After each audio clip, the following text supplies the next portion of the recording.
I found a charging cable that doesn't suck. What doesn't suck about it? These things are super heavy duty, super well built. Thick rubber cable, and yes, the thing fits in the thing. This is the stuff. Machined aluminum case, which is a nice touch. My favorite part, spring strain relief. Boing, boing, boing. Do not break and do not fail. Failure is not an option. Mistreat these and bend them all over the place. Strain relief. This is what it's all about. Boing. And this thing is 10 feet long. 10 feet long. Just keeps coming.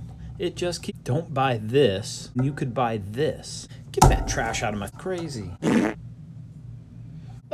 These are the only way to go. $10 on Amazon delivered. And you get 2 of them. Yeah, there we go.